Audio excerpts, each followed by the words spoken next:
Welcome to the Inspired Living with Autoimmunity podcast, the podcast for high achievers who want to stay sharp, focused, and full of energy despite their diagnosis. With your host, National Board Certified Functional Medicine Health Coach, Julie Michelson, where Julie helps you take your power back from autoimmunity. And now here's your host, Julie Michelson.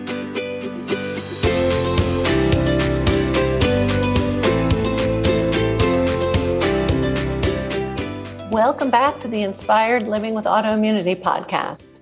I'm your host, Julie Michelson, and today I'm joined by Melanie Cross, nurse practitioner and functional plant medicine expert, who's sharing with us how using cannabis as part of a healing protocol helps jumpstart wellness and empower her clients. If you experience difficulty sleeping, pain, low energy, or mood struggles, listen in.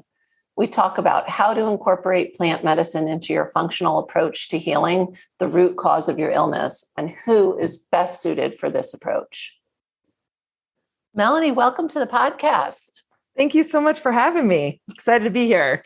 I am so excited for this conversation. We were talking before I hit record. We haven't discussed functional plant medicine or cannabis on the podcast yet. And so I'm super excited for the value this is going to give to the listeners. Thanks. I'm grateful to be part of that, that first time. So yeah, you're the intro. No pressure. No pressure. No pressure. Yeah. So you have a unique perspective in how you help people. How did you get involved in functional plant medicine? Kind of what, I always joke, when you were a little girl, that's not probably what you thought you were going to be doing. So no. Yeah. Especially part of the plant piece. Yes. Well, I've been a long time supporter of cannabis and the medicinal benefits and incredible opportunity it helps people provide them with. And I was around 38 or so. And I just things started to kind of happen with my own health.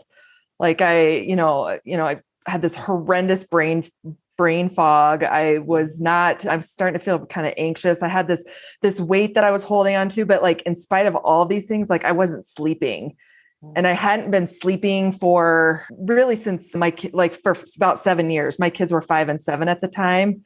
And I just, blamed it on them and was like, oh, I got to keep that ear open. But they were like champion sleepers as babies. Right. So that was not really very fair. But that's what doctors said. I remember, and I was in that same place, and they gave it oh, you have young kids. Of course you're not sleeping. And so, but no, wrong.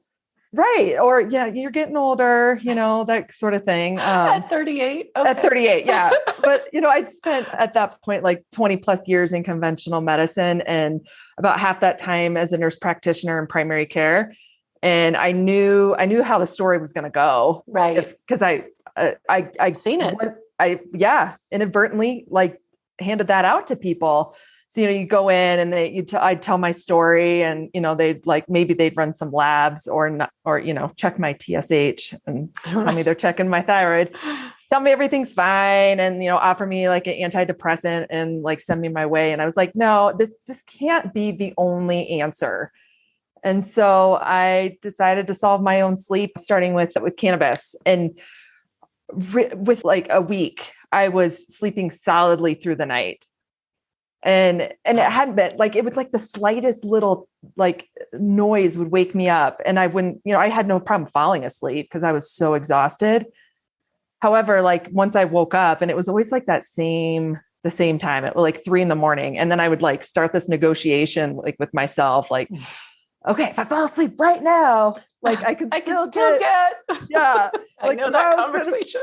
Totally. We all have it. Tomorrow's going to be so rough, but I've done this, a million times. I'll get through it. And so when I added the cannabis piece into it, like I said, I was sleeping through the night. And then around that time, I'd left primary care and had entered into integrative and functional medicine. And so started really diving into the root cause of why I wasn't sleeping. And for me, that was all gut health. And once, through that process of healing my gut, I don't use anything for sleep. The cannabis was what it needed to be. And And now, now I sleep So you without were anything. able to kind of bridge, even though you hadn't healed your gut yet or figured it out, the cannabis helped in the meantime. Yeah, it's just, and what I see with the clients all the time, it just gets you over that hump, whatever that hump might be, pain or anxiety or, or sleep in my case, just got me over that hump. So then I could like really, put the work into why I was truly struggling with sleep.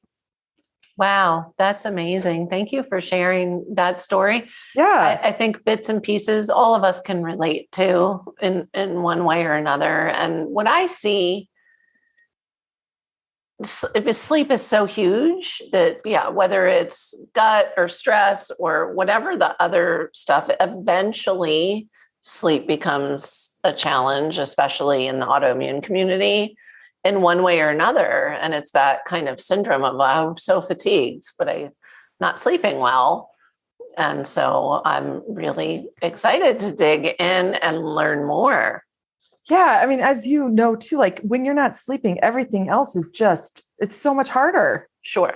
Well, you just keep the cycle going. You can't heal if you're not sleeping. No. So sleep is not a luxury. No. I think we kind of play it off that way. Like, and we wear that badge of honor in our society. Like I can get by on 5 hours of sleep or whatever, and it's really such a disservice, and it's not a luxury of something that, for our health, it's imperative. It's essential and good quality sleep. I was listening to a book I shared. I was in the car on a road trip. We were listening to a book and they were talking about all-cause mortality increasing, with too little sleep, but also with too much sleep. And I was laughing. That was kind of the end of the conversation in the book. And I'm like, well, but it's because why are you sleeping so much? Like, why 12 hours is not enough is probably the issue. And the sleep is a symptom. Right. Like what's going on with your adrenal glands that you're... Exactly. Yeah. So, but I remember for years, I literally thought I would never wake up feeling rested again in life. And as you know, and I know, we can heal and things can turn around. So I'm excited to learn more. So let's dig in, but I want to start really with the basics. So what is functional plant medicine? So it's kind of the combo. I kind of made it up, I think, a little bit. I like it. That I comboed my two things that I just so passionate about, the plant piece. And for majority of people, that's cannabis when I speak about plant medicine. And then the functional piece where we're getting into the root cause, as you're well aware of that, of what functional medicine is. And so like I was saying, you combo those two, you get over the hump while you're digging into that root cause. And when people just get that, that first win, a little momentum, like that's huge. Yeah. So huge. I can only imagine. So you mentioned in your story, particularly sleep. It's something that you use, with your clients. Are there other symptoms that if they're experiencing, you might use cannabis to jumpstart? Pain is a big one that I work with as well. Because there's just people don't come to me like, teach me how to get high. Like, that's not happening. It's like, how can I find relief with my symptoms without feeling those effects, without feeling those high effects? And there's absolutely a way to do that where we, customize it to what methods that you're comfortable using and, and finding out what dosage is right for you. And you that empowerment that comes with when you get that win or when you're able to see, you can heal yourself. So that pain piece, because people are so sick of the options they've been given. And the narcotic option is, it's not an option really. And so that's one. Mood is another that I work a lot with people with anxiety or depression. And, sometimes people are I'll work with people that have had a horrible experience with cannabis, in college or something. I had like a panic attack and those sort of things. And there's ways you find what different aspects of the plant that are going to serve you the best. And we just tailor it that way. And this one kind of seems probably weird, but energy, actually, cannabis can be really beneficial for energy because with the way it works with your endocannabinoid system, the way cannabis works with your naturally occurring endocannabinoids, cannabis supplies those if you don't have enough of that. And it just helps get like all parts of functional medicine, it's all interconnected. So it just helps things work a little bit easier. And so that one, people are like, I'm going to have more energy. How's that? That's not what I've seen on TV.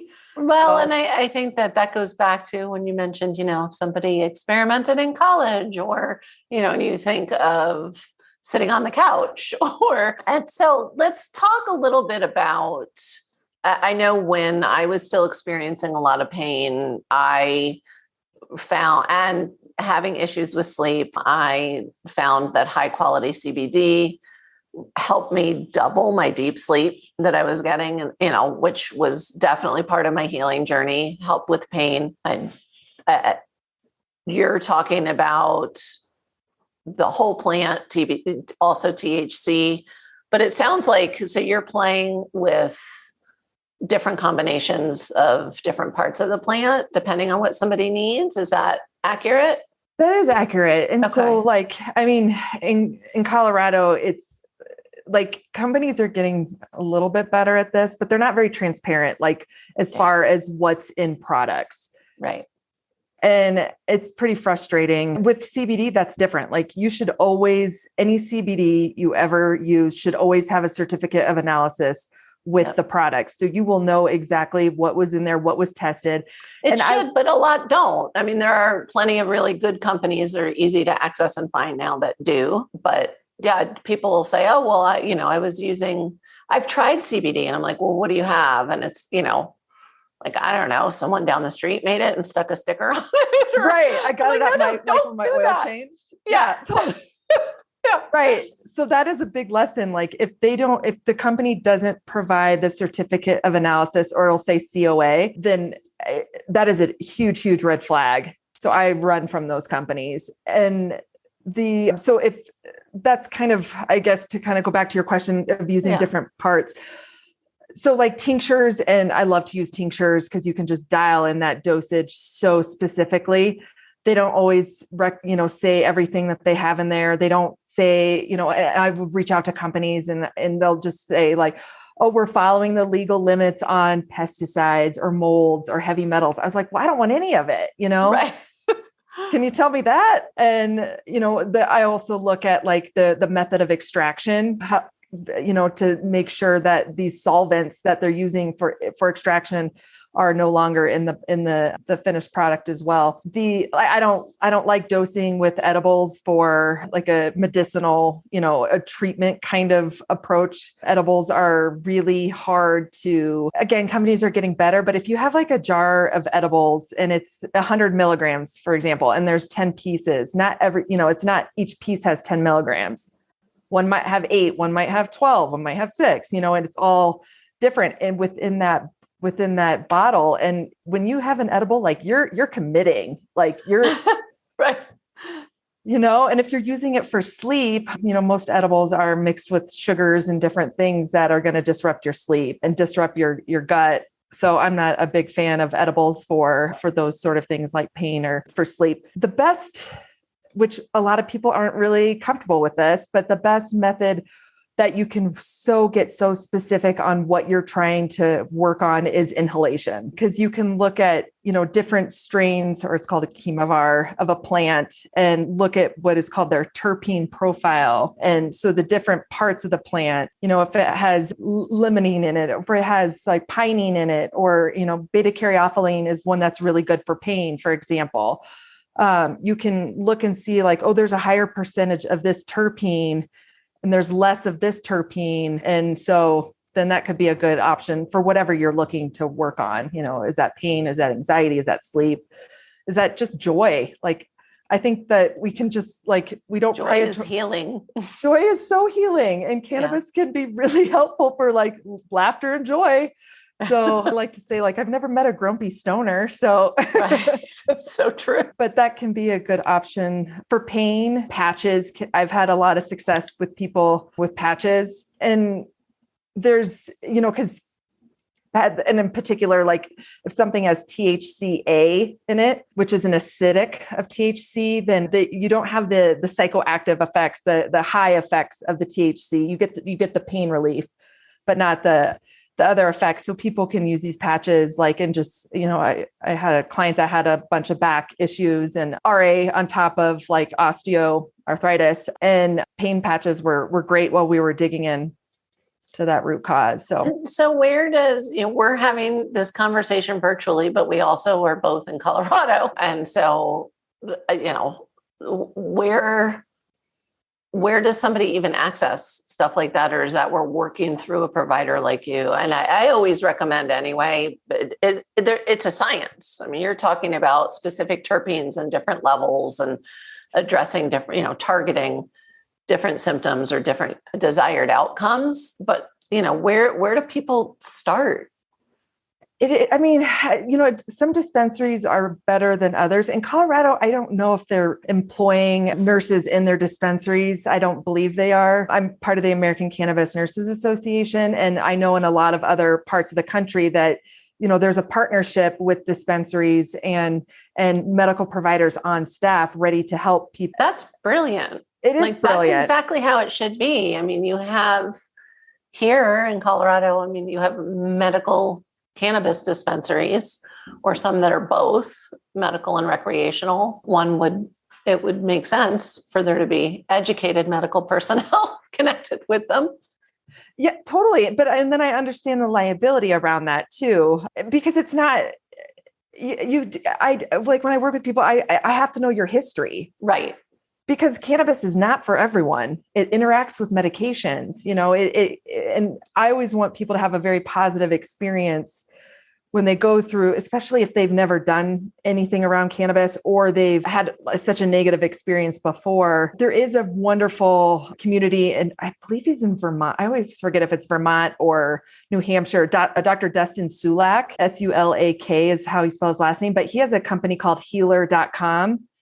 And there is a lot of, he's not only very educated and is really good at patient care, but he's also like a good person. So like, I always like to support people that are like doing good things and are good people. And so he has wonderful resources on there for if you want to DIY it in a way on how to initiate cannabis and how to get started. And it's like feeling better without, you don't have to do the getting high piece of it. Right. But I like to work with people too. I like to say, I'll hold your hand as long as you need me to. Right. Well, and it sounds like you're also supporting them in healing what's going on. So that's it's a different approach. But I want to circle back to, you mentioned it's not for everyone. So are there, you mentioned, there's certain medication interactions. Is there kind of a go-to list of like, who should definitely just not even try? If you have a seizure disorder, absolutely do not work with someone or do not do this on your own. Okay. Like CBD, really super, super high doses of CBD where it's like pretty cost prohibitive can be great for seizures. You can actually, and if it's not done with a professional, it can induce seizures. So not good. So I've had another client that also had RA, that also had a seizure disorder that we were able We're to everywhere, the RA people. Sadly, more and more. And we were able to find a regimen. Like we did things so slowly and, constant contact, and they knew we had a good plan in place. So that would be something. If you're on a blood thinner, it can change, like Coumadin, it can change your INR, like your blood timing, but that isn't necessarily like a contraindication. That's just, something you're going to have these are like, don't go it on your own. Like this, right. Yeah. Why? Get your provider on. You have to be open and honest with your provider, your prescriber. And that's, that doesn't always work for people because it is, it's still pretty taboo. I was just going to say, how are you finding that with your clients that have also other providers? Is there tolerance in the medical community at large, kind of, or do you know? I think we're, again, living in Colorado, it's just kind of like it's less Not of a big thing. deal. Yeah. Yeah. So I haven't run across where it's been an issue. But then again, a lot of my clients that come to work with me they're done and fed up with their providers. So they're just like getting their prescriptions from them and, or whatever, their annual stuff. And so it's I'm just thinking of I remember going back to the rheumatologist here in Colorado, I don't know how many years into my decline saying, I was reading about nightshades and, do you see patients where that's an issue? Should I try giving up nightshades? And she said, it's like 1 in a million, no. And of course, years later in my fully healthy state, I now have very clear understanding that I am nightshade sensitive. And again, I wasn't my own advocate at the time and I didn't need her. I should have just experimented, but I was still very much in the, I can't heal mindset. And so I could, I could imagine if I went and said, what about cannabis? Right. So I know it definitely is provider specific. As I got more and more into functional medicine, I had a great GP for years and years and years. And, I said, we were friendly. I'm like, I adore you. I'm exploring this functional medicine route. At that point, it was still just for my personal health. And she was, this is how I wish everybody, she was like, please share what you learn. Right. I want to learn. She was great about, I would bring her, you mentioned TSH. I was one of those people that for, 4 years, I was like, I know, I think I have a thyroid problem. And then they finally were like, yeah, you're borderline. You have a thyroid problem. Here's levothyroxine. Well, I don't convert, but nobody checked. And I didn't know about functional medicine at the time. So then I did that for a few more years, with no help. And then I found out and I was like, I wrote down all the tests that are actually in a real thyroid panel. And I said, I want these.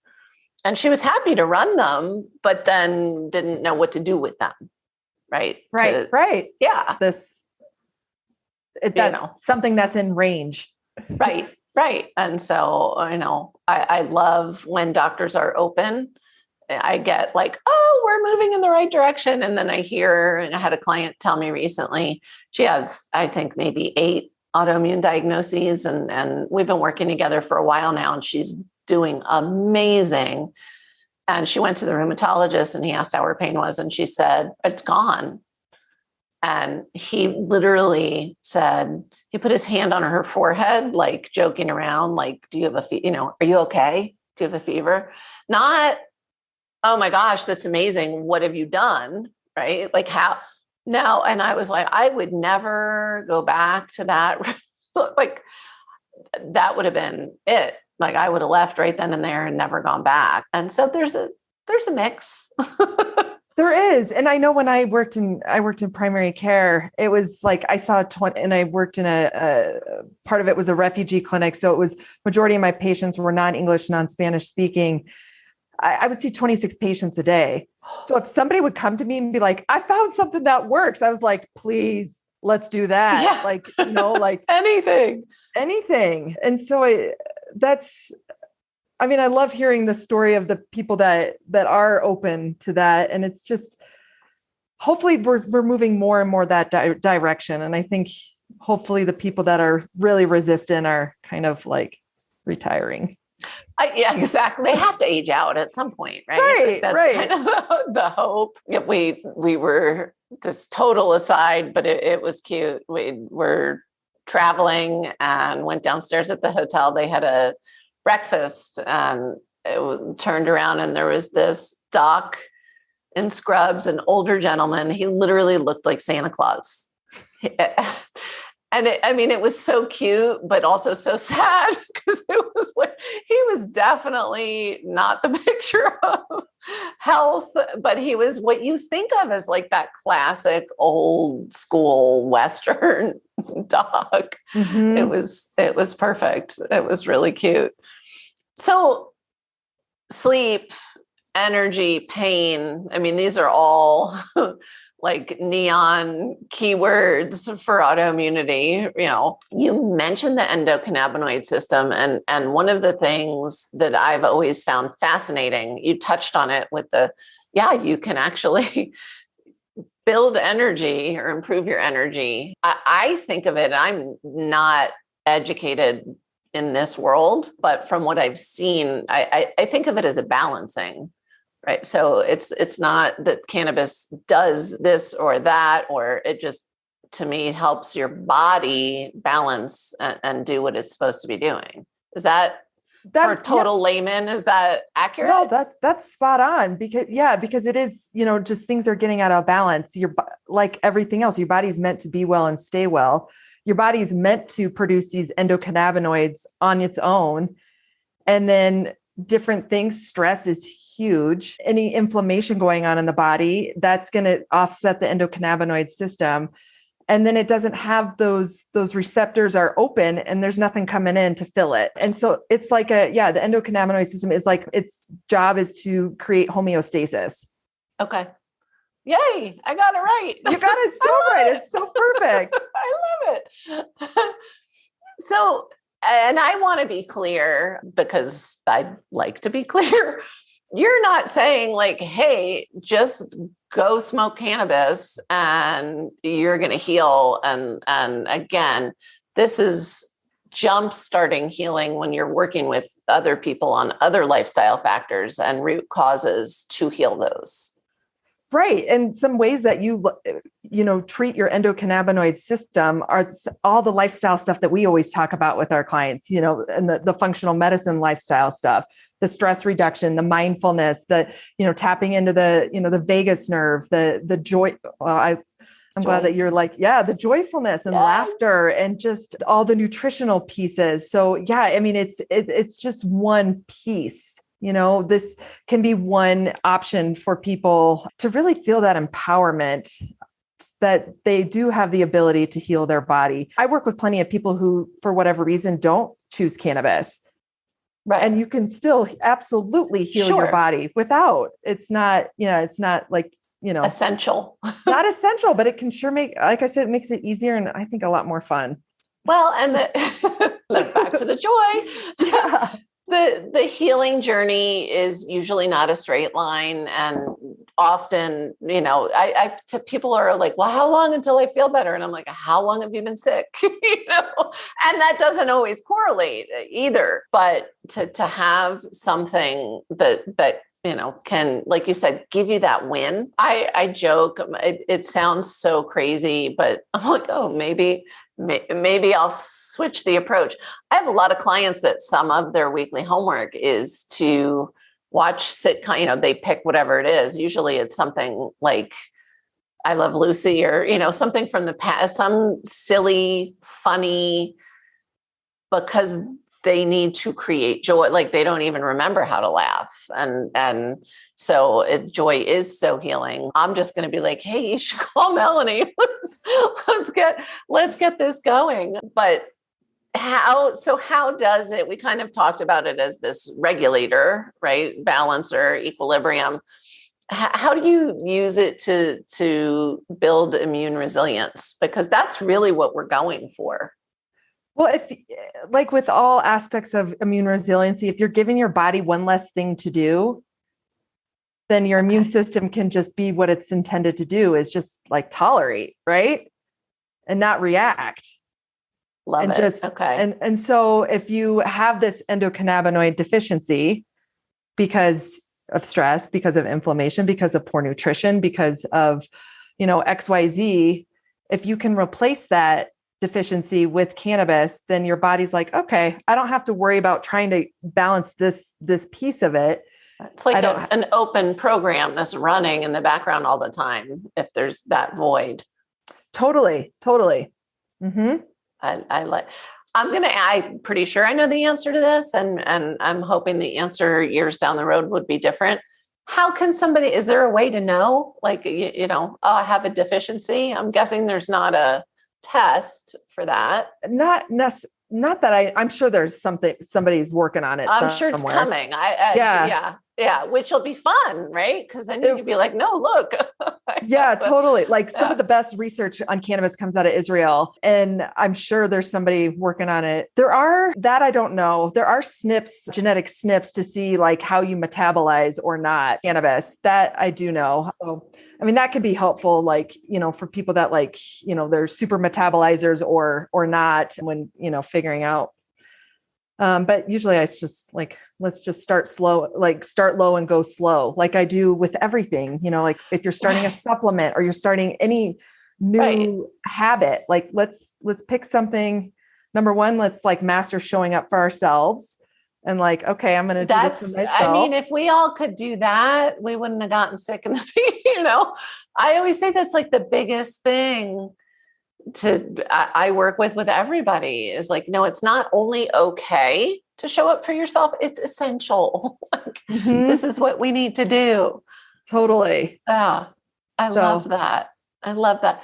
Share, and I'm just going to be hard to pick one or two because I want to try to hold honor time, but I'd love to hear, your story is remarkable. I'm sure you could pull another healing story or two, some success stories out of your hat to share with us so that people can get an idea of like, oh, maybe this fits my needs. I have a client that had a long history with Crohn's and also RA and also Hashimoto's, but Crohn's was the first label that she was given, and went down the DMARDs route, went down all the, and just was not getting better. So came to work with me. Like she was not sleeping at all and struggling with a lot of anxiety around not sleeping, struggling with pain, joint pain or, just whatever would show up. And like, one of our biggest things was, they were like, I just can't do the things that I used to be able to do. Like I'm just like,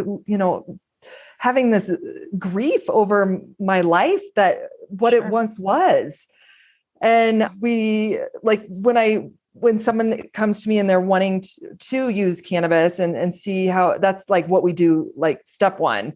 And we were able to start that and dive into start the cannabis and start helping them sleep. Also, I didn't mention this before, but GI stuff is really helpful with regulating on either side, actually, diarrhea or constipation with cannabis. So that was a big piece. And, while we're, again, really getting into that root cause. And the other piece too, is just like that mindset piece that goes along with it.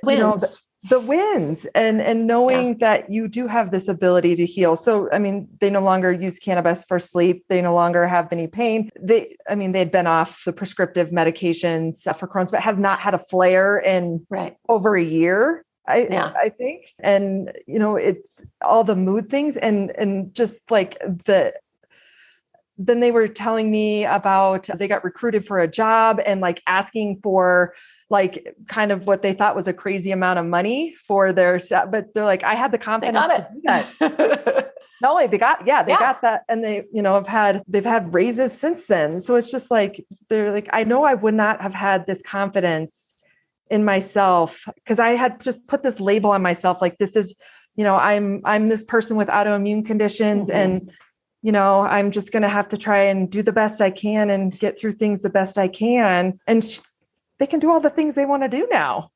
And that's why I do what I do. And I'm sure why you do what you do. My life had gotten so small. We just layer by layer, stop doing the things we love, stop seeing the people, stop, all the things. And it is amazing. I see it time and time again, and I've experienced it myself. When I look at who I am and what I'm doing today and where I was 10 years ago, when I honestly, I'm 53 now, I didn't think I was going to live to see 50, let alone be running a business and starting a second one and, traveling and scuba diving and, doing things that were just so, riding horses again and all the stuff, right? I have that energy, but it does that when it was the health wins that helped me realize like, okay, well, if I can create my health, I can create whatever I want in my life. Like, wait, why are we so limited? And so I love that approach because it really does, one thing leads to another. And then it's the people, the ripple effect, right? Like my kids watched me go from 10 prescriptions and, nearly disabled to what I'm doing now. And they're not going to get stuck in that box where they think they can't, whatever, fill in the blank. They can, we can. We can, and not settling for isn't that what the rheumatologist like, oh, what's wrong with you? Yeah. Not settling for what maybe somebody has told you. Someone else's idea. Yeah. And maybe what you've told yourself. So I'm congrats to you. That's phenomenal. Oh, thanks. But it is, I watch it happen all the time. It's really, it becomes like a whole recreation of life, especially if someone has been ill for a long time. But it's just as empowering. I got the diagnosis or I have the symptom and I'm saying, hell no, not going down that either way. And so I love that. I love the word jumpstart because I get it now because I was like, what is she talking about? I think it's just so empowering. And that's what I have a program called Take Your Power Back. I mean, that's what it's about. So I just appreciate you sharing that with us. So where do people start? Like I always ask for, which is so hard. What's one step that listeners can take, something actionable?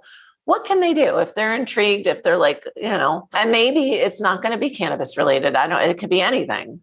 What's one thing people can do to start to move the needle on their health? I think we kind of talked about it before, about just like showing up for yourself, like knowing you have this ability to heal your body. Regardless of whatever anyone's ever told you, you have this ability. So just choosing, I choose me. Yeah, choosing yourself and knowing. And I love James Clear and the Atomic Habits. I don't know if you're familiar with that. It's just like, I like the idea of like becoming 1% better, not going for like the huge, like, I just, with my group right before this, we had a hypnotherapist come in and talk about perfectionism and, not using that, some of us, all of us, I didn't even know I was a perfectionist until I started this work and saw it in everybody. And I was like, oh, that's how I got here. I had no idea. It's so restraining and restrictive, perfectionism. It is. And it doesn't serve us. It doesn't. And it's a form of procrastination. It is. For me, it was. Yeah. So, understanding why am I being that perfectionist? Like why it's not serving me. So let's let it go. It's a habit that, and it's a habit that I see with my clients that needs to be broken to heal. It just does. Absolutely. And I had another mentor once that explained about this to me, and which always like resonated with me really well, is instead of like always raising the ceiling, like, why don't we raise the floor? Like, I love how that. do we be? Let's just be a little bit better than our worst. I was like, oh, I can get totally on board with that. And so to kind of go back, like, what's one thing? Is it a nutrition thing? Is it a mindset thing? Is it a toxicity thing, a stress thing? Just pick one that feels right. Pick one that you need, like take what you need at that moment and just make 1% improvement on it. Do a little bit better than your worst on that and start there. And just kind of go from there, I think could be really helpful for people. I love it. And because that is empowering as well. It doesn't matter what it is. It's those wins, those small wins that then end up in most cases to like a whole new life, a new and improved, better, and where instead of dreading the day, you can say, okay, what's next? What do I get to do next? Totally. In these last few years, like I think we're all looking for a win, however we can get it. So like no win is too small. I always like to tell myself as well. I love that. So amazing. For people that listen on the go, like I tend to, all the links will be in the notes, but where's the best place to find you? I'm on Instagram at Crossable Health. That's CROSSABLE Health. And also that's on Facebook as well. That's probably the easiest way to find me. I love it. Amazing. I have so many more questions and so much more to talk to you about, but this has been such great information for listeners. And I think hopefully an entry point and gateway. And like you said, whether doesn't have to be plant medicine. And I'm glad we got to, we all have different contexts. And so plant medicine means different things to different people. So, I'm glad that we got to bring this aspect of functional plant medicine and cannabis use for healing into the conversation today. Thank you. Me too. Because again, it doesn't like this journey that we're going on, this health, I like to call it a road trip. You were mentioning road trip. I like to call it a road trip. It doesn't have to suck. Yeah. Yeah. It doesn't have to suck. Yeah. Like there are ways to do. Yes. You have to put work in. Yeah. You can't just add cannabis and poof, it's all done for you. Right. But you don't. And again, cannabis doesn't have to be added in at all, but all of this, there is ways to do this in a way that can be fun. I love that. Let's bring the fun into healing. Mm-hmm. Yeah. The fun into functional medicine. Oh, did you trademark that? I think you should. I will right now. No. Yeah. I love it. Amazing. Thank you so much. Again, it's such a contribution for listeners and for myself. I so enjoyed our conversation and I appreciate you being here. Thank you. Thank you so much for having me. For everyone listening, remember you can get the show notes and transcripts by visiting inspiredliving.show. I hope you had as much fun as I did and enjoyed this episode as much as I did as well. I'll see you next week. Thank you for listening to Julie Michelson's Inspired Living with Autoimmunity. Did you enjoy this episode? Please like, share, and subscribe wherever you listen to podcasts. If you'd like to get a transcript of this and every other episode, just head on over to inspiredliving.show or click on the link in this episode's description. There, you can also find everything we discussed in this episode, including links and information about our guest. You can even send in your questions to be answered by Julie in a future episode. That's inspiredliving.show. Until next time, this is Julie Michelson's Inspired Living with Autoimmunity podcast, helping you take your power back.